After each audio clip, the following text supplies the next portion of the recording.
क्या आपने कभी सोचा है कि क्या होगा अगर दुनिया के सभी मुस्लिम देश एक हो जाएं? दुनिया में आज 57 से अधिक मुस्लिम देश हैं और अगर ये एक हो जाएं तो दुनिया में एक ऐसा नया देश जन्म लेगा जिसकी ताकत और सल्तनत के आगे दुनिया की हर सल्तनत फीकी पड़ जाएगी। सभी मुस्लिम देशों के एक हो जाने की वजह से बना ये देश दुनिया की सबसे अधिक आबादी वाला देश बन जाएगा। इस देश के पास ऐसे हथियार और ऐसी टेक्नोलॉजी होगी जिसे मात देना कभी आसान नहीं होगा। पाकिस्तान, सऊदी अरब, तुर्की, कतर, ईरान का ये गठजोड़ ऐसी क्रांति पैदा कर देगा जिसे रोकना अमेरिका और ब्रिटेन जैसे देशों की बस की बात नहीं होगी। अगर मुसलमान देश एक हो जाएं तो इस नए देश की सरहदें स्वाहिली कोस्ट से south east African country Mozambique और कजाकिस्तान से लेकर रशिया तक फैल जाएंगी। अरबी दुनिया की सबसे बड़ी राष्ट्रभाषा बन जाएगी और मुसलमान दुनिया की आधी से अधिक जीडीपी के मालिक बन जाएंगे। इतने बड़े साम्राज्य को कंट्रोल करने के लिए मुसलमानों को कई राजधानियों का निर्माण करना पड़ेगा।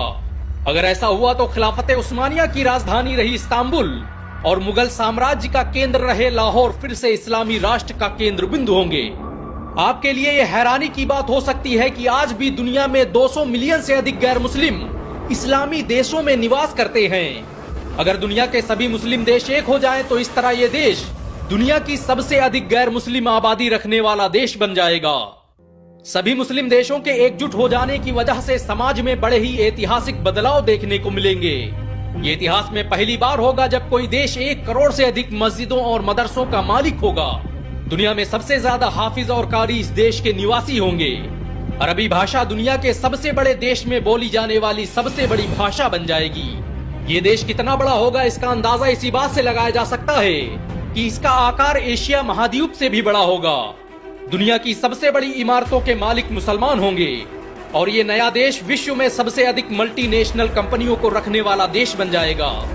सभी मुस्लिम देशों के एक हो जाने की वजह से दुनिया के सबसे बड़े बैंक और दुनिया की सबसे बड़ी करेंसी के मालिक मुसलमान होंगे। अगर भविष्य में दुनिया के सभी मुस्लिम देश एक हो गए तो इसका दुनिया की राजनीति पर बड़ा गहरा प्रभाव पड़ेगा। इस नए देश में ऐसे ऐसे राजनेता पैदा होंगे जिनके विजन और कूटनीति का मुकाबला यूरोप के लिए आसान नहीं होगा। इस देश के पास ऐसे अर्थशास्त्री और ऐसे संगठन होंगे जिनका ख्वाब भी मुस्लिम विरोधियों में दहशत पैदा कर सकता है। सोच कर देखिए, अगर रज्जब तैयब एर्दोगान, मोहम्मद बिन सलमान, तमीम बिन हमाद और दुनिया भर के मुसलमान लीडर एक प्लेटफॉर्म पर बैठकर एकजुट होकर काम कर रहे हों तो वो देश हकीकत में कितना ताकतवर हो सकता है। इतिहासकारों के मुताबिक मुस्लिम देशों के एकजुट हो जाने के बाद एक नया एम्पायर जन्म लेगा और ये एम्पायर मानो इतिहास का सबसे बड़ा एम्पायर होगा। दुनिया ने इससे पहले इतनी बड़ी सल्तनत कभी नहीं देखी होगी।